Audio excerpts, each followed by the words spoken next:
अस्सलाम वालेकुम। मेरा नाम डॉक्टर मोहम्मद नुमान है और मैं एक न्यूरो डेवलपमेंटल पीडियाट्रिशियन हूँ। ऑटिज़म के मुतालिक बात करेंगे। जिस तरह मेरे चैनल पे आपने बाकी भी ऑटिज़म के मुतालिक वीडियोस देखी हैं, आज जो वीडियो बनाने जा रहा हूँ वो सबसे इम्पोर्टेंट वीडियो है, क्योंकि आज मैं वीडियो में बताऊँगा कि एक बच्चा जिसको अगर ऑटिज़म डायग्नोज होता है तो क्या इम्पोर्टेंट 6 चीज़ें हैं जो हम बच्चे पे करते हैं, जिसको हम कहते हैं कि हम थेरेपी का स्टार्ट कर रहे हैं। तो इसको हम कहते हैं कि work on the early readiness skills, यानी ERS पे काम करना है। ERS में शामिल होती हैं 6 चीज़ें।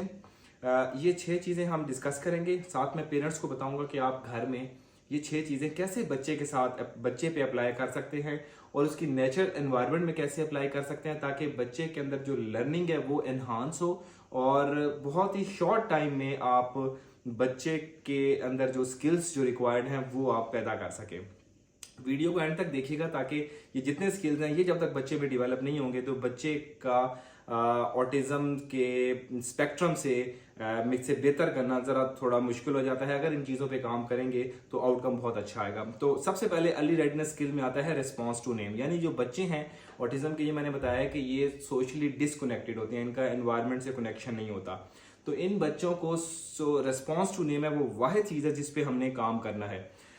उसके लिए जो इंपॉर्टेंट चीज़ ये है कि बच्चों को हम उनके नाम लेकर पुकारें, यानी एक बच्चा अगर उसका नाम इब्राहिम है तो हम उसको बेबी कह के ना बुलाएं, या कोई भी लाड प्यार से वालिदैन जो नाम लेते हैं वो नहीं करना। आपने अगर इब्राहिम बच्चा है तो उसका नाम लेके इब्राहिम मेरी बात सुने या इब्राहिम लिसन टू मी ऐसे करके बात करनी है। उसके अलावा दूसरी चीज़ ये होती है कि शीशे के सामने बच्चे को खड़ा करके बच्चे का नाम लेके बताते हैं कि दिस इज इब्राहिम या यू आर इब्राहिम, या इब्राहिम नाम बोल के पॉइंट आउट करते हैं। ये पॉइंटिंग जो बाद में एक चीज़ आएगी उसके लिए भी कारआमद है और बच्चे का रेस्पॉन्स टू नेम बढ़ाने के लिए भी इंपॉर्टेंट है।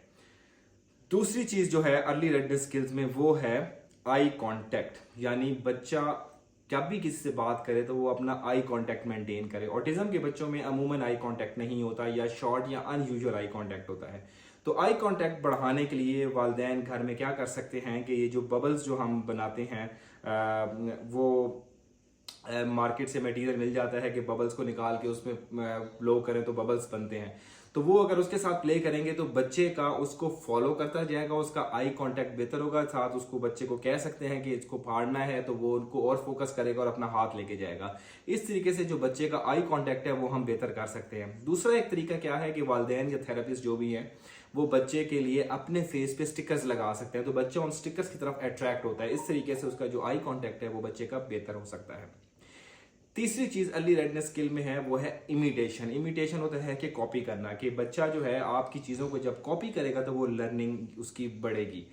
अब आपने पहले वो चीज़ें कॉपी करवानी है जो कि उसकी नेचुरल एनवायरनमेंट पे है, यानी कि क्लैप करना या बाय बाय करना। बच्चे को आप दो तरीके होते हैं, या तो सिंपल उसको पकड़ के अगर उसको इस तरह क्लैप करेंगे तो वो हाथ पकड़ के शुरू में करवाएंगे तो वो ऐसा से क्लैप करना सीख जाएगा। दूसरा तरीका ये हो सकता है कि एक पोएम ऐसी लगाएं जो वीडियो ना हो, सिर्फ ऑडियो हो, और उसके साथ बच्चे के हाथ आप क्लैप करवा सकते हैं। तो ये दो तरीके हैं कि इमिटेशन आप बच्चे की बढ़ा सकते हैं।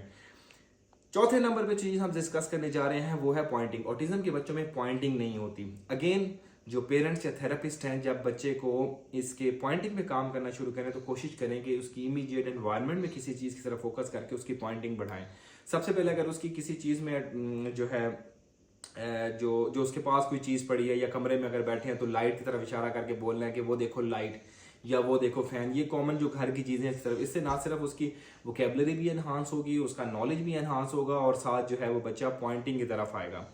दूसरी चीज़ होती है पॉइंटिंग में, वो होता है फेवरेट ऑब्जेक्ट की तरफ, कि कोई चीज़ एक बच्चे को पसंद है तो वो पॉइंट करके उस तरफ इशारा करेंगे ये टेडी बियर है, या ये आपको ये डिंकी कोई बच्चे को पसंद है, या कोई टॉय पसंद है, तो वो पॉइंटिंग करेंगे तो बच्चे को जब भी नाम लेंगे उस चीज़ का तो उसकी तरफ देखेगा, तो पॉइंटिंग का स्किल बच्चे का डेवलप होगा। पांचवी चीज सबसे इंपॉर्टेंट है वो है ऑन सीट। ऑन सीट मतलब एक जगह टिक के बैठ के काम करना। अगर बच्चे की ऑन सीट बेहतर नहीं होगी तो बच्चा कुछ भी नहीं सीख सकता, कोई काम नहीं कर सकता। तो इवन बाद में अगर स्कूलिंग के लिए भी दाखिल किसी स्कूल में करवाना है तो ऑन सीट होगी तो स्कूल में वो टिक के बैठ के पढ़ सकेगा। तो ऑन सीट पे काम करना निहायत ज़रूरी चीज़ है।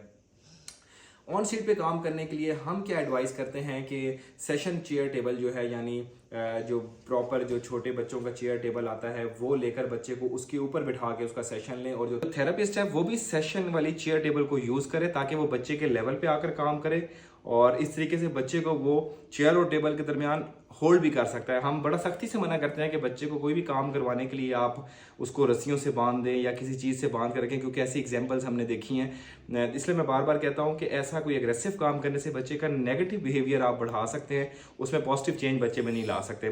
फाइनल और आखिरी number 6 point early redness skill का है, वो है कमांड फॉलोइंग। यानी बच्चे को ऊपर ऐसा काम करना है कि वो आपकी कमांड फॉलो करे। तो कमांड फॉलो करने के लिए सबसे इंपॉर्टेंट रूल ये कि सबसे सिंपल और बेसिक कमांड दे, उसकी एनवायरनमेंट में बैठे बैठे कमांड दे। मिसाल के तौर पे आप बच्चे के साथ बैठे हैं और एक बॉल है जो कलरफुल सा बॉल है, बच्चे को पसंद है, तो आप बच्चे को कह सकते हैं ये लो, वो लेगा, अपने हाथ से पकड़ेगा, तो वो आपकी कमांड बेसिकली सुन रहा है और उस पर अमल करने की कोशिश करेगा, वो आपसे वो चीज़ ले लेगा। और फिर आप उसे कह सकते हैं कि मुझे दे दो।